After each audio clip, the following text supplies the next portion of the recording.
let's let's go to our esteemed Honorable Paul Hellyer of Canada. We would give you 20 minutes, sir.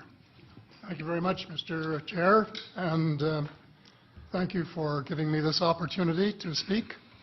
And thank you, Steve, for the invitation. My name, as I said, was Paul Hellyer. I'm a former Minister of National Defence for Canada.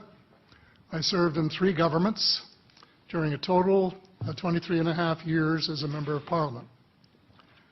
Although as Minister of National Defence, I had sighting reports of UFOs.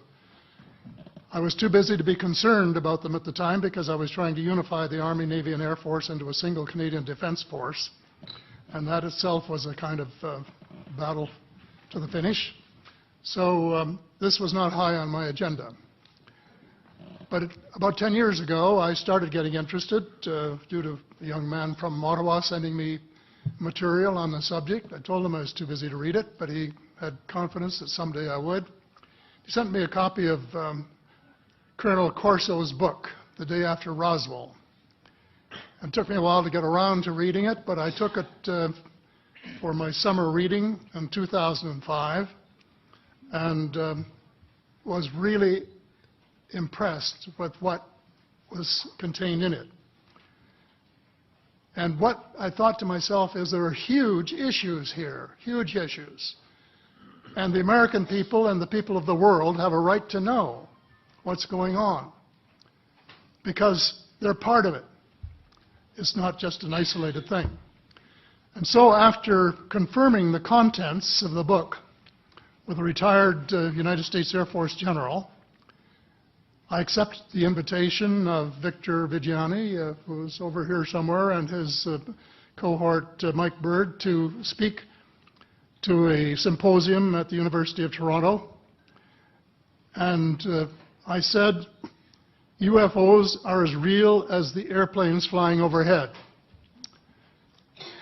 That gave me the dubious distinction of being the first person of cabinet rank in the G8 group of countries to say so unequivocally.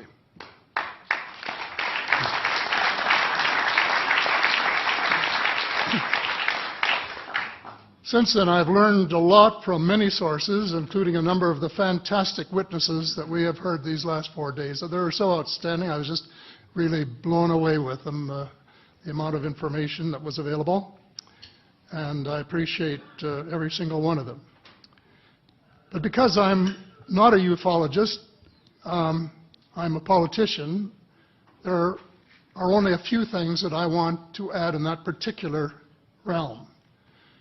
First is that about in the 1960s sometime, there was a flotilla of UFOs headed south that crossed into NATO territory in Europe. And the Commander-in-Chief of the Supreme Allied Headquarters in Europe was naturally very shaken. Fortunately, or maybe divine providence, before the panic button was pushed, the flotilla turned around and headed back north. Obviously, they had thought maybe they were Russian and they were very concerned about it.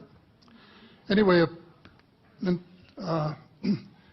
investigation was launched into this whole subject, and a document was prepared which concluded that at least 4 species had been visiting Earth for thousands of years. And this is my own view at this stage as well.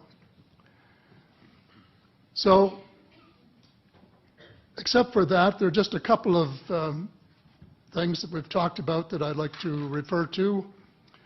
And one was that we were referring to them as they until this morning when Linda Moulton Howe, I think she was the first one, actually named 3 different species.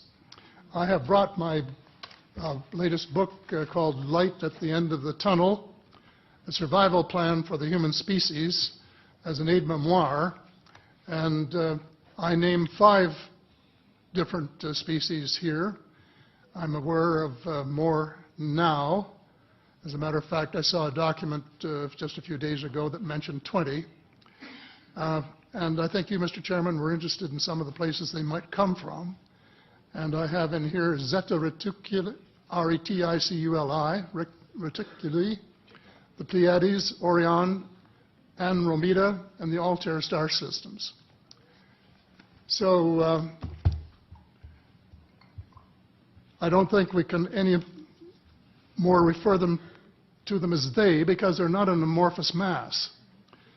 They are different species and consequently may have different agendas. I don't think we can say that they all have the same agenda any more than we could say that the United States, China, and Russia had the same agenda. Our real interests may be very similar, but as of now, our perceived interests are still quite far apart. One more observation before I begin what I want to say, and that is that we spent quite a bit of time talking about the 66-year-old cadavers. And I was glad to have Linda this morning finally say that there are live ETs on Earth at this present time, and at least 2 of them probably working with the United States government. The other species that I learned about not too long ago was called the tall whites. And this is when Paula Harris broke the story just a few years ago.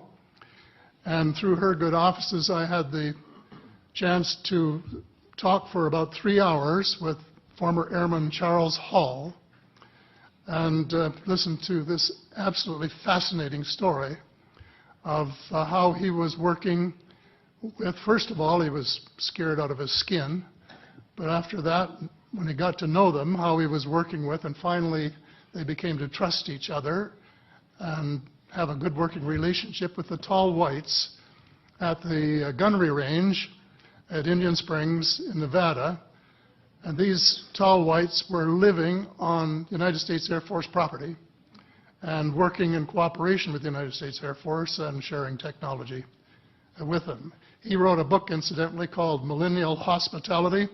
There are 4 different versions, but Paula says that Millennial Hospitality number 2 is the best. I think that's the one I read, and it's a very interesting read if you want to sort of get inside the problem of what it's like to bump into these people floating across the terrain in the desert. Well, enough on that for now. My interest is in full disclosure.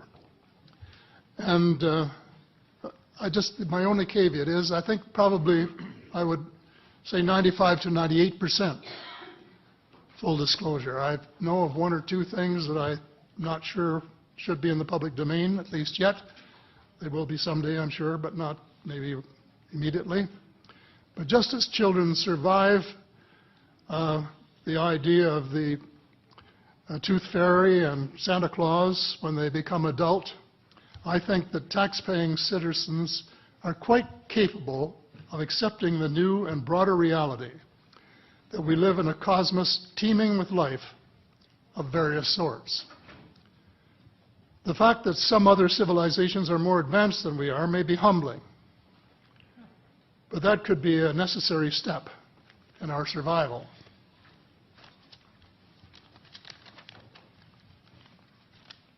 The world is an unholy mess. We have it best until the end of this decade. In my book, I said we have 10 years to stop global warming if we don't want it to be beyond the point of no return. 2 years has gone past since it was written, so I say we have until the end of the decade to arrest global warming. Yet our leaders don't even talk about it very much except in a superficial way. They appear to be more interested in starting wars to control more oil and, in effect, prolong the gravity of the threat. Of course, even if they took the problem seriously, they wouldn't have the finances to finance the transition from oil to the clean economy, to clean energy, because we have an infinitely silly banking and financial system in the Western world.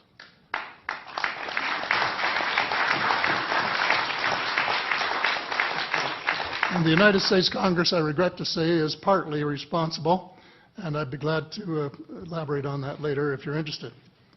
And finally, they need the technology for clean energy.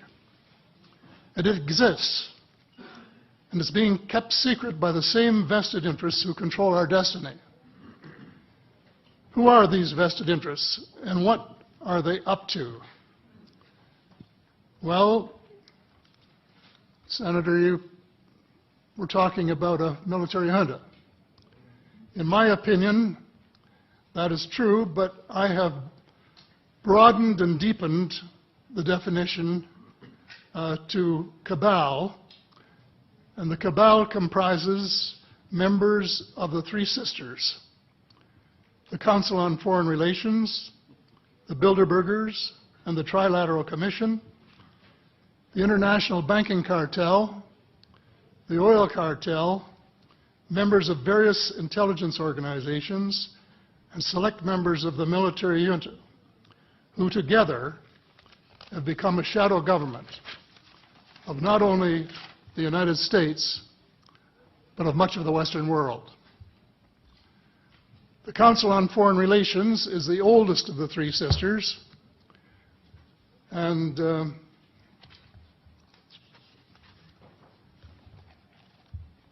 as early as October 1940, years before Germany surrendered to the Allied armies and to vaporize Hitler's vision of empire, the Council's Economic and Financial Group drafted a memorandum outlining a comprehensive policy, quote, to set forth the political, military, territorial, and economic requirements of the United States in its political potential leadership of the non-German world, including the United Kingdom itself, as well as the Western Hemisphere and the Far East.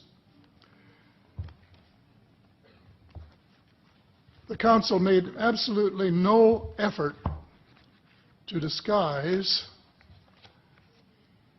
where's that? Right next page, yeah. The Council made no effort to disguise the fact that the purpose of the Grand Area and later world hegemony was to support an expanding U.S. economy, to provide it with raw materials and markets for its products.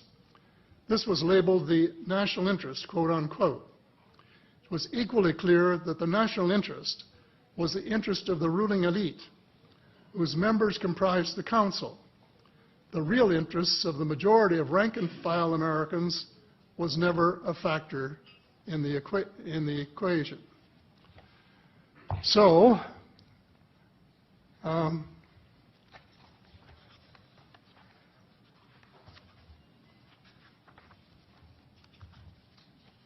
Mr. David Rockefeller, who was a member of all three of the sisters, is quoted as saying this: